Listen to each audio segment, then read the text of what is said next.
Hello dear students, इस video में हम पढ़ेंगे law of mass action and expression for equilibrium constant.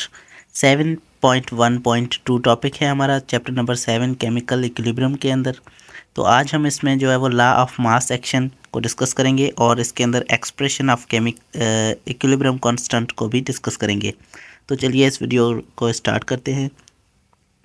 So far we have learned that whenever an equilibrium point is reached at a certain temperature in closed system, हमें ये पता है कि जब भी इक्विलिब्रियम का पॉइंट आता है, किसी भी क्लोज सिस्टम के अंदर इक्विलिब्रियम का पॉइंट आता है, तो उसके अंदर दो बातें होती है। Active masses of both reactant and product stay constant और rate of forward reaction is and reverse reaction remain same. तो उसके अंदर फॉरवर्ड रिएक्शन का रेट और बैकवर्ड रिएक्शन का रेट, मतलब रिवर्स रिएक्शन का रेट जो है वो बराबर हो जाता है। मतलब जितनी स्पीड से जो है वो फॉरवर्ड रिएक्शन हो रहा होता है, उतनी ही स्पीड से बैकवर्ड रिएक्शन होता है। और पहला पॉइंट है कि एक्टिव मासेस मतलब उनकी कंसंट्रेशन, मतलब मोलर कंसंट्रेशन जो है रिएक्टेंट और प्रोडक्ट, वो दोनों की जो है वो कंसंट्रेशन कांस्टेंट होती है, दोनों की कंसंट्रेशन इक्वल हो जाती है। तो इक्विलिब्रियम पे जो है वो एक्टिव मासेस दोनों के इक्वल हो जाते हैं, उनकी कंसंट्रेशन दोनों की इक्वल हो जाती है। और यहाँ पर रेट दोनों रिएक्शन फॉरवर्ड और बैकवर्ड रिएक्शन का रेट जो है वो भी सेम हो जाता है, इक्वल हो जाता है, कांस्टेंट हो जाता है। अब नीचे आ रहे हैं, taking about two necessary condition for chemical equilibrium into their research, two Norwegian scientist CM Goldberg and Peter Weg, ये दो साइंटिस्ट के नाम हैं, CM गोल्डबर्ग और पीटर वेज। इन दोनों ने क्या किया, इन्होंने 1864 के अंदर इन दो कंडीशंस को जहन में रखते हुए found out the reversible reaction reaches at state where the ratio of their product concentration to the reactant concentration become constant. इन्होंने ये फाइंड किया कि रिएक्टेंट की कंसंट्रेशन और प्रोडक्ट की कंसंट्रेशन का जो रेशियो है, यहाँ पर प्रोडक्ट की कंसंट्रेशन और रिएक्टेंट की कंसंट्रेशन, इन दोनों का जो रेशियो है वो भी कांस्टेंट होता है, वो भी मतलब बराबर होता है किसी भी केमिकल इक्विलिब्रियम के अंदर। मतलब केमिकल इक्विलिब्रियम के अंदर दोनों प्रोडक्ट का जो कंसंट्रेशन है और रिएक्टेंट का जो कंसंट्रेशन है वो दोनों कांस्टेंट होता है, ये पहले ही हम पढ़ चुके हैं। तो on the behalf of their research conclusion they derived the quantitative relationship between the rate of reaction and active masses। इन्होंने एक क्वांटिटिव रिलेशनशिप निकाला, एक रिलेशनशिप निकाला किसके दरमियान, रेट ऑफ रिएक्शन और एक्टिव मासेस के दरमियान। एक्टिव मास क्या है, हमारी कंसंट्रेशन होती है किसी भी सब्सटेंस की, मतलब रिएक्टेंट की जो कंसंट्रेशन है उसे एक्टिव मास कहते हैं। और रेट ऑफ रिएक्शन मतलब रिएक्शन की कितनी स्पीड है, कितनी तेज़ी से रिएक्शन हो रहा है। तो रिएक्शन की स्पीड और कंसंट्रेशन, इन दोनों के बीच में इन्होंने एक रिलेशन निकाला। वो रिलेशन जो था वो था प्रोपोर्शनल का, डायरेक्टली प्रोपोर्शनल का। तो यहाँ पर लिखा हुआ है, इस इन्होंने जो लॉ दिया उस लॉ को लॉ ऑफ मास एक्शन कहा गया। और अब उसकी स्टेटमेंट ये है कि rate at which a substance react is proportional to active mass and the rate a chemical reaction is proportional to the product of the active masses of reactant. तो यहाँ पर ये लिखा हुआ है कि एक रेट मतलब वो स्पीड, वो रेट जिस पर कोई सब्सटेंस रिएक्ट करता है वो उसके एक्टिव मास के ऊपर डिपेंड करता है, वो उसके एक्टिव मास के प्रोपोर्शनल है। मतलब जितना ज़्यादा एक्टिव मास, जितनी ज़्यादा एक्टिव मास की जो कंसंट्रेशन है, मतलब जितनी ज़्यादा कंसंट्रेशन उतनी ही रिएक्शन की जो स्पीड है, उतना ही रिएक्शन का रेट है वो इंक्रीज़ होगा। जितनी ज़्यादा कंसंट्रेशन होगी उतना ज़्यादा रेट ऑफ रिएक्शन होगा। तो ये जो है आपस में डायरेक्टली प्रोपोर्शनल हैं। अगर कंसंट्रेशन कम होगी, एक्टिव मास कम होगा, तो क्या होगा, रिएक्शन का रेट जो है वो भी कम होगा। तो ये इन्होंने एक रिलेशन दिया। उसके बाद rate of chemical reaction is proportional to the product of active masses of reactant. तो जो हमारे केमिकल रिएक्शन का रेट है, मतलब जितनी स्पीड से केमिकल रिएक्शन हो रहा है वो डिपेंड करता है उसके एक्टिव मास पे। जितना ज़्यादा एक्टिव मास होगा उतना ज़्यादा जो है वो केमिकल रिएक्शन तेज़ी से होगा, उतना ज़्यादा केमिकल रिएक्शन का जो रेट है वो इंक्रीज़ होगा। अब एक्टिव मासेस दो हैं, मतलब ज़्यादा हैं एक्टिव मासेस, तो उनके प्रोडक्ट के बराबर होगा। हमारे पास दो रिएक्टेंट हैं, मिसाल के तौर पे ए और बी, दो हमारे पास रिएक्टेंट हैं, तो ये दोनों रिएक्टेंट इन दोनों के जो प्रोडक्ट है इन दोनों को आपस में मल्टीप्लाई करेंगे और इन दोनों का जो प्रोडक्ट है उसके बराबर होगा रेट ऑफ रिएक्शन। मतलब रिएक्शन का रेट जो है वो उसके बराबर होगा, इन दोनों रिएक्टेंट के प्रोडक्ट के बराबर होगा। तो यही बात यहाँ पर लिखी हुई है कि केमिकल रिएक्शन का रेट जो होता है वो प्रोपोर्शनल होता है एक्टिव मासेस के प्रोडक्ट के ऊपर, मतलब इन दोनों के मल्टीप्लाई के ऊपर, इन प्रोडक्ट के ऊपर जो है वो एक्टिव मासेस के प्रोडक्ट के ऊपर जो है वो ये रिएक्शन का रेट जो है वो डिपेंड करता है। उसके बाद यहाँ पर लिखा हुआ है कि the term active mass refers to the molar concentration that is the number of moles of reactant per dm cube. तो यहाँ पर जो है वो एक्टिव मास का जो वर्ड यूज़ हो रहा है इसका मतलब ये है कि कंसंट्रेशन, मोलर कंसंट्रेशन कितनी है, मतलब कितने मोल्स हैं एक डीएम क्यूब के अंदर। एक वॉल्यूम है, डीएम क्यूब जो है वो वॉल्यूम का यूनिट है, और एक वॉल्यूम के अंदर एक मतलब वॉल्यूम के यूनिट के अंदर कितने मोल्स आ रहे हैं, इसे जो है वो हम एक्टिव मास कहते हैं। मतलब सीधी भाषा में जो इसे जो है वो हम कंसंट्रेशन कह सकते हैं। To illustrate the law in the mathematical way, इस लॉ को हम अगर मैथमेटिकल वे में लिखें, इनको हम मैथमेटिक्स में अगर लिखें तो let us consider a general reversible reaction. हम यहाँ पर एक रिएक्शन कंसीडर कर रहे हैं जिसके अंदर हमारे पास जो है वो 4 रिएक्टिंग स्पीशीज़ हैं, मतलब 4 हमारे पास ऐसे एलिमेंट्स हैं जो आपस में रिएक्ट कर रहे हैं। अब exist in equilibrium state at a certain temperature, अब ये इक्विलिब्रियम स्टेट के अंदर आ चुके हैं। तो यहाँ पर आपको जो है वो एक रिएक्शन दिखाया गया है, यहाँ पर ए लिखा हुआ है प्लस बी लिखा हुआ है, और यहाँ पर सी और डी लिखा हुआ है। तो यहाँ पर ए जो छोटा वाला ए है ये नंबर ऑफ मोल्स को रिप्रेजेंट कर रहा है, और बड़ा वाला ए जो है ये उस कंपाउंड या फिर उस मॉलिक्यूल को रिप्रेजेंट कर रहा है। यहाँ पर भी बी जो है नंबर ऑफ मोल्स, और यहाँ पर छोटा सी जो है ये सारे नंबर ऑफ मोल्स को रिप्रेजेंट कर रहे हैं।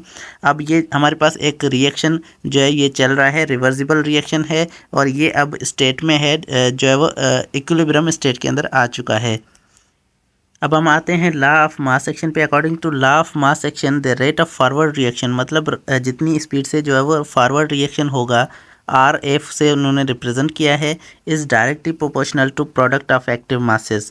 अब एक्टिव मासेस यहाँ पर ए और बी जो है एक्टिव मासेस हैं, फॉरवर्ड रिएक्शन के अंदर ये दोनों जो है वो रिएक्ट कर रहे हैं, रिएक्टिंग स्पीशीज़ ये दोनों हैं, इसीलिए इनके प्रोडक्ट के बराबर होगा हमारा रेट ऑफ रिएक्शन। मतलब फॉरवर्ड रिएक्शन जो है वो इन दोनों के प्रोडक्ट के बराबर होगा। तो इन दोनों का प्रोडक्ट यहाँ पर जो है वो डायरेक्टली प्रोपोर्शनल का रिलेशनशिप दिखा के इन्होंने लिखा है कि यहाँ पर ये एक्टिव मास ए का है और ये एक्टिव मास बी का है। ऊपर जो है वो आपको छोटे ए बी नज़र आ रहे हैं, इन्होंने जो है ये पावर में लिखे जाते हैं। जो मोल्स यहाँ पर हैं, नंबर ऑफ़ मोल्स, ये हम पावर में यहाँ पर लिखते हैं, और ये रेट ऑफ फॉरवर्ड रिएक्शन है, ये डायरेक्टली प्रोपोर्शनल है इन दोनों के प्रोडक्ट के ऊपर। इन दोनों को आपस में मल्टीप्लाई कर रहे हैं हम ए और बी को, तो ए और बी को मल्टीप्लाई करके इन दोनों के प्रोडक्ट जो है वो इन दोनों के डायरेक्टली प्रोपोर्शनल होगा हमारा रेट ऑफ फॉरवर्ड रिएक्शन।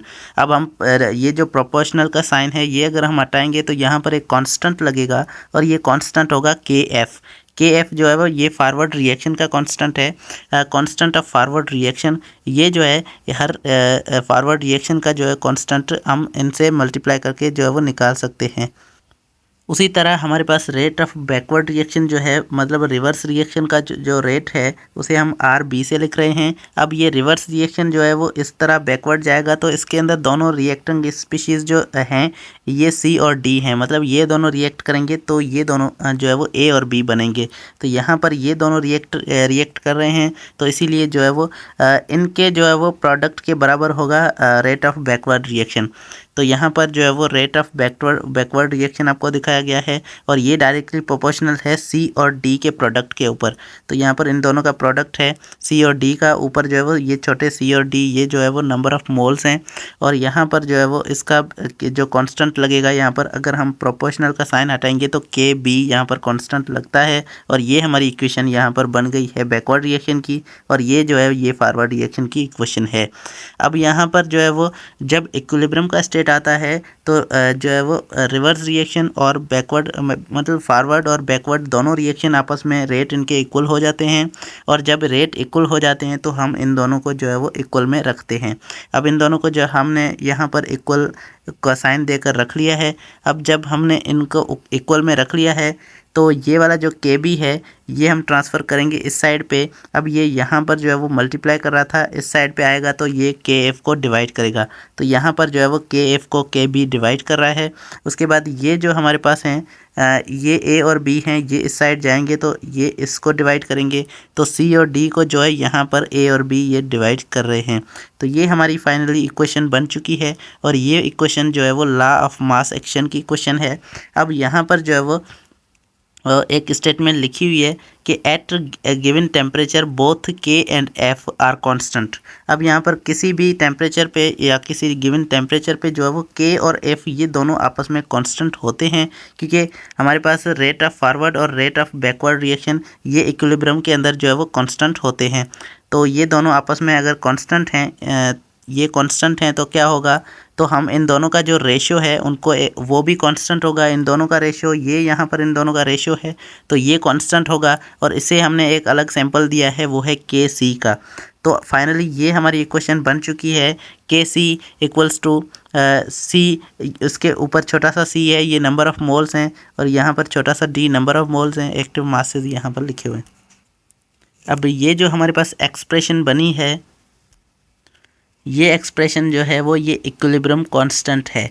तो यहाँ पर जो है वो this is known as equilibrium expression या इक्विलिब्रियम लॉ। इसे हम इक्विलिब्रियम लॉ भी कहते हैं और इसे इक्विलिब्रियम एक्सप्रेशन भी कहते हैं। It reveals when a certain temperature chemical reaction reaches equilibrium state the ratio of active masses of product and to reactant become constant. तो ये हमें ये चीज़ बताती है कि जब भी किसी पॉइंट पे जो है वो इक्विलिब्रियम आता है, किसी भी रिएक्शन के अंदर इक्विलिब्रियम आता है, तो उसके अंदर क्या होता है, ratio of active masses of product to reactant become constant. मतलब हम रिएक्टेंट का और प्रोडक्ट का दोनों का अगर एक्टिव मासेस लें तो इनका रेशियो जो है वो कांस्टेंट होगा। तो हम किसी भी पॉइंट पे जो है इक्विलिब्रियम की पॉइंट पे जो है वो इन दोनों का रेशियो हम अगर फाइंड करेंगे तो वो कांस्टेंट होगा।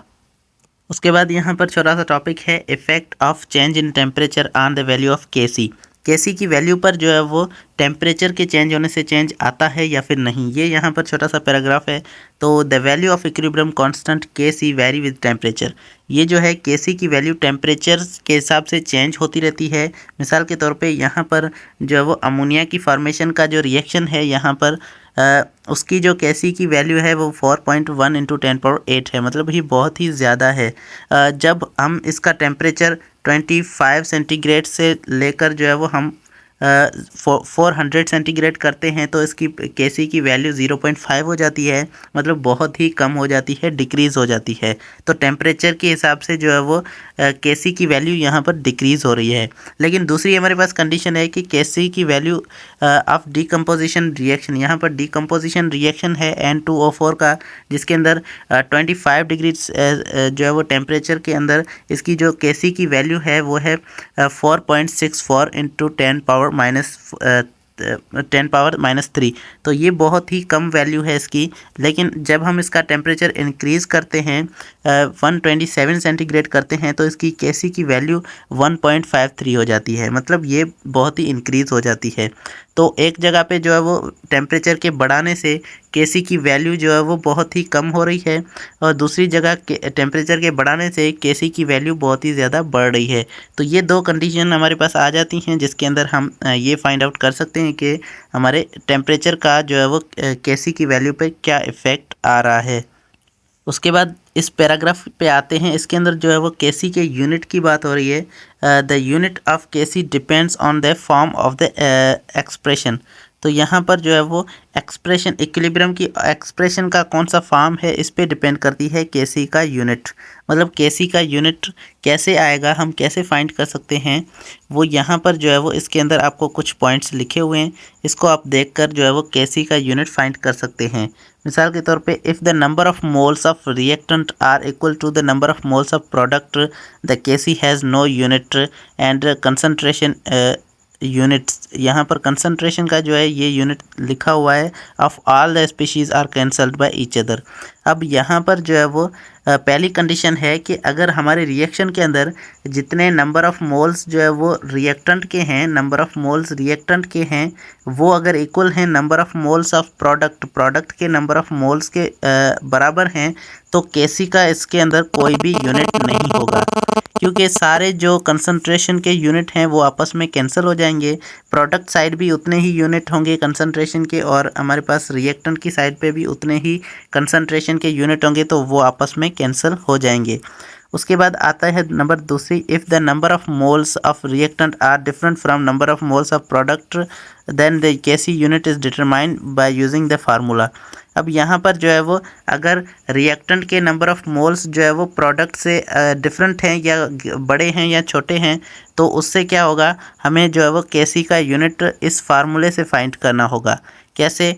मिसाल के तौर पे हमारे पास कोई भी रिएक्शन है, तो उससे हम इस जो है वो इसकी केसी की वैल्यू फाइंड करेंगे। मिसाल के तौर पे यहाँ पर जो है वो हमारे पास दो रिएक्शन हैं, इसके अंदर हम देख रहे हैं कि यहाँ पर जो है वो दूसरे ये रिएक्शन के अंदर हमारे पास नंबर ऑफ़ मोल्स जो है वो 2 हैं, और यहाँ पर नंबर ऑफ़ मोल्स 4 और ये 3 7 हैं। तो यहाँ पर नंबर ऑफ़ मोल्स 7 हैं और यहाँ पर नंबर ऑफ़ मोल्स 2 हैं। तो इसके हिसाब से अगर हम फार्मूला देखें तो फार्मूला है number of moles per dm cube और पावर चेंज इन एन। तो चेंज इन एन को फाइंड करने के लिए हम क्या करेंगे, हमारे पास जो number of moles of product हैं, प्रोडक्ट के अंदर नंबर ऑफ़ मोल्स हमारे 7 थे और number of moles of reactant हमारे पास 2 थे। तो 7 में हम 2 को माइनस करेंगे, प्रोडक्ट के नंबर ऑफ़ मोल्स को हम रिएक्टेंट का जो है वो उसके अंदर से माइनस करेंगे, तो हमें change in number of moles मिल जाएगा। और ये जो बनता है change in number of moles, ये 5 बनता है, तो इसीलिए हम इसके ऊपर जो है वो पावर 5 दे देंगे। तो मोल पर डीएम क्यूब और इसका जो पावर होगा पावर 5 हम लिखेंगे, तो ये इसका जो है इस वाली एक्सप्रेशन के अंदर केसी का यूनिट होगा। उसके बाद जनरल प्रैक्टिस के अंदर हम केसी का कोई भी यूनिट नहीं लिखते, क्योंकि हर रिएक्शन के अंदर केसी का यूनिट जो है वो डिफरेंट हो सकता है। उसके बाद हम एग्जांपल्स पे आते हैं। नंबर 7.1 एग्जांपल को डिस्कस करते हैं, 7.2 को भी डिस्कस करते हैं। तो सब पहले इस वाले के अंदर हमारे पास लिखा हुआ है, write down the expression of equilibrium constant Kc of the for the following reversible reaction. यहाँ पर कुछ रिवर्सिबल रिएक्शन हैं और इनके लिए हमें Kc का एक्सप्रेशन लिखना है। केसी के एक्सप्रेशन के अंदर हम क्या करते हैं, ऊपर जो है वो प्रोडक्ट लिखते हैं और नीचे रिएक्टेंट्स का जो है वो एक्टिव मास लिखते हैं। तो यहाँ पर भी हम वही चीज़ करेंगे। तो यहाँ पर आप नीचे देख सकते हैं, ये आपके यहाँ पर आंसर के अंदर क्या लिखा हुआ है। पहला रिएक्शन के अंदर क्या है, 4NH3 ये गैसेस फॉर्म में है, प्लस 5O2 है, और यहाँ पर जो रिएक्शन के बाद प्रोडक्ट की साइड पे आपके पास 4NO है और 6H2O है। तो यहाँ आपको दिख रहा है कि ये लिखा हुआ है NO2 पावर 4। तो यहाँ पर जो 4 मोल्स थे वो यहाँ पर पावर के अंदर आपको दिख रहे हैं, और यहाँ पर जो है वो H2O है, सॉरी ऊपर जो है हम यहाँ पर प्रोडक्ट लिखेंगे। तो यहाँ पर प्रोडक्ट है 4NO2 जो है ये हमारे पास प्रोडक्ट के अंदर है, तो ये हमने यहाँ पर लिखा है, और ये जो 4 है ये 4 हम यहाँ पर पावर के तौर पे लिखेंगे। तो जो मोल्स नंबर ऑफ़ मोल्स हैं ये हम पावर में लिखेंगे। उसके बाद 6H2O है, तो यहाँ पर H2O लिखा और पावर में हमने 6 दिया। उसके बाद यहाँ पर रिएक्टेंट को हम नीचे लिखेंगे। तो रिएक्टेंट यहाँ पर कौन से हैं, NH3 रिएक्टेंट है, तो NH3 का जो है वो हमने कंसंट्रेशन लिखा। उसके बाद पावर इसका 4 दिया क्योंकि 4 मोल्स हैं। उसके बाद O2 दिया, O2 जो है वो यहाँ पर 5 मोल्स हैं, तो पावर हमने 5 दे दिया। तो ये हमारे पास जो है वो पहला क्वेश्चन की जो है वो यहाँ पर केसी की एक्सप्रेशन बन चुकी है। उसके बाद नंबर दूसरे में आते हैं। दूसरे के अंदर जो है वो हमारे पास रिएक्टेंट कौन से हैं, रिएक्टेंट को हम नीचे लिखेंगे और प्रोडक्ट को ऊपर लिखेंगे। तो प्रोडक्ट के अंदर हमारे पास जो है वो NO है, और NO कितने हैं, 4 इसका मोल है। तो NO और उसके बाद पावर में 4 देंगे, और उसके बाद जो है वो हम यहाँ पर O2 यहाँ पर प्रोडक्ट है तो O2 देंगे और पावर 3 देंगे, क्योंकि 3 इसका जो है वो नंबर ऑफ़ मोल्स है। तो नंबर ऑफ़ मोल्स हम पावर में लिखते हैं, ये याद रहे। उसके बाद हम प्रोडक्ट पे आते हैं। प्रोडक्ट के अंदर जो है वो N2O5 है हमारे पास, और इसके जो नंबर ऑफ़ मोल्स हैं वो 2 हैं, तो पावर 2 लिखेंगे। ये हमारे पास 2 एक्सप्रेशन बन चुकी हैं केसी की, और एक्सप्रेशन आपने ऐसे ही बनानी है, ऊपर प्रोडक्ट और नीचे रिएक्टेंट लिख के। 7.2 में क्या है, 7.2 an essential step in the contact process is oxidation of SO2 to SO3। SO2 की ऑक्सीडेशन हो रही है SO3 के अंदर, तो हमारे पास 2 SO2 है और O2 है, और ये रिवर्सिबल रिएक्शन है जिसके अंदर जो है वो 2 SO3 बन रहा है। तो इसके अंदर ये लिखा हुआ है कि if an experiment there are 5 moles in, इस एक्सपेरिमेंट के अंदर 5 मोल हैं हमारे पास SO2 के, सल्फ़र डाइऑक्साइड के 5 मोल्स हैं, 4 मोल ऑक्सीजन के हैं और 2.8 मोल हमारे पास सल्फ़र SO3 के हैं। प्रेजेंट एट इक्विलिब्रियम स्टेट, हमारे पास इक्विलिब्रियम स्टेट के अंदर इतने इतने मोल्स जो है वो हर चीज़ के पड़े हुए हैं। तो अब क्या हो रहा है, हमारे पास जो फ्लास्क जिसके अंदर हमने रखा है उसका जो वॉल्यूम है वो है 2 dm³। अब हमें Kc कैलकुलेट करना है, Kc की वैल्यू इस रिएक्शन की कैलकुलेट करनी है। तो अब वो कैसे करेंगे, तो Kc की वैल्यू आपको याद है कि हम क्या लिखते हैं, हम ऊपर प्रोडक्ट लिखते हैं, नीचे रिएक्टेंट लिखते हैं और हम उनकी कंसंट्रेशन लिखते हैं। ऐसा नहीं है कि हम नंबर ऑफ़ मोल्स लिख लें, हम उनकी कंसंट्रेशन लिखते हैं। तो सबसे पहले हम उसकी कंसंट्रेशन निकालेंगे। यहाँ पर हमें नंबर ऑफ़ मोल्स मिले हुए हैं, अब हम उसकी कंसंट्रेशन निकालेंगे। वो कैसे निकालेंगे, सबसे पहले हमें जो है वो जितने नंबर ऑफ़ मोल्स दिए हुए हैं वो हम लिखेंगे और उसको डिवाइड कर देंगे जितना टोटल हमारा फ्लास्क का वॉल्यूम है। तो फ्लास्क का वॉल्यूम 2 है, तो हम 2 से डिवाइड कर देंगे नंबर ऑफ़ मोल को, और जो हमें हमारा आंसर आएगा वो होगा हमारा कंसंट्रेशन। तो सबसे पहले SO2 की कंसंट्रेशन यहाँ पर फाइंड है 5/2। तो 5 इसके मोल्स हैं और 2 जो है हमारे इसके फ्लास्क की जो वॉल्यूम है वो 2 है। तो 5 को 2 से डिवाइड किया, 2.5 मोल पर dm³, ये इसकी कंसंट्रेशन है SO2 की। उसके बाद जो है वो हम O2 की कंसंट्रेशन फाइंड करेंगे।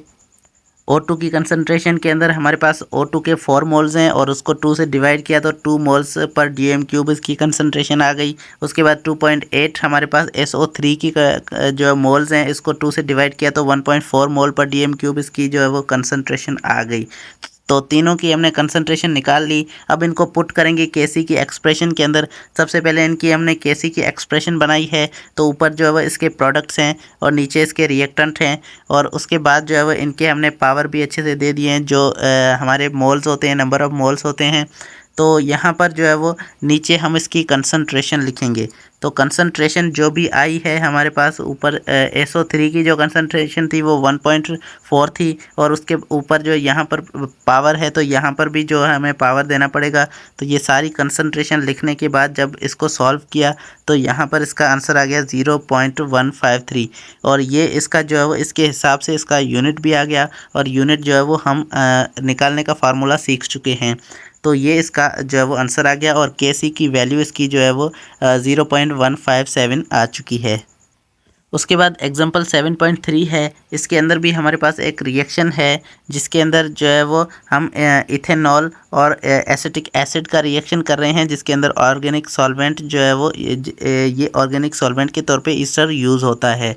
उसके बाद इसके अंदर ईस्ट्रीफिकेशन के अंदर हमारे पास क्या हो रहा है, हमारे पास जो है वो एसिटिक एसिड के 180 ग्राम हैं, और यहाँ पर जो है वो इथेनॉल के 138 ग्राम हैं, और यहाँ पर इसका टेम्परेचर भी 298 केल्विन है। और इक्विलिब्रियम में पहुँचने के बाद क्या हुआ, हमारे पास जो एसिटिक एसिड के जो हमारे पास बचा है वो है 60 ग्राम एसिटिक एसिड हमारा बच चुका है।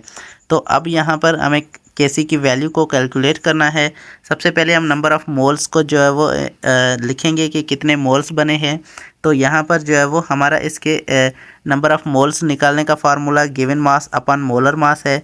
तो हम सबसे पहले गिवन मास इसका कितना है, 180 है एसिटिक एसिड का, तो एसिटिक एसिड का 180 गिवन मास है। उसके बाद इसका मोलर मास 60 है, तो 60 से डिवाइड करेंगे, इसके 3 मोल्स हमें मिल गए। तो इसके मोल्स 3 हैं, एसिटिक एसिड के जो मोल्स हैं वो 3 हैं। उसके बाद जो है हमारे एथेनॉल के मोल्स कितने हैं, उसका जो वॉल्यूम है हमारे पास वो 38 मिला हुआ है, और उसको डिवाइड करेंगे उसके मोलर मास से। तो मोलर मास कितना है उसका 46 है, उसको डिवाइड किया तो 3 मोल्स आ गए इसके, और ये हमारे पास दोनों के 3 मोल्स जो है हमें मिले हुए हैं। अब हम आएंगे इसकी जो है वो Kc पर। कि कितना इसका केसी बन रहा है। तो यहाँ पर जब इनिशियल है मतलब रिएक्शन अभी स्टार्ट हुआ है, तो स्टार्ट अभी नहीं हुआ, तो यहाँ पर इसके 3 मोल पड़े हुए हैं और दोनों के 3-3 मोल्स हैं और प्रोडक्ट अभी दोनों का 0 है। जब इक्विलिब्रियम का पॉइंट आया तो यहाँ पर जो है वो कुछ जो रिएक्टेंट थे वो प्रोडक्ट के अंदर कन्वर्ट हुए, तो कन्वर्ट हुए वो उसे हम x से रिप्रेजेंट कर देते हैं और यहाँ पर जो है वो उसे हम -x कर देते हैं, क्योंकि 3 में जब x माइनस होंगे तभी वो जाकर उस साइड पे प्रोडक्ट के अंदर कन्वर्ट होंगे। तो ये दोनों x प्रोडक्ट के अंदर कन्वर्ट हो चुके हैं और यहाँ से ये दोनों x माइनस हो चुके हैं। अब यहाँ पर जब हम एसिटिक एसिड की कंसंट्रेशन देखते हैं तो वो इसका जो मास है वो 60 ग्राम बचा हुआ है। तो 60 ग्राम जो है ये एसिटिक एसिड ये 1 मोल के बराबर होता है। हमने जब इसका मोल निकाला तो ये 1 मोल के इक्वल होता है।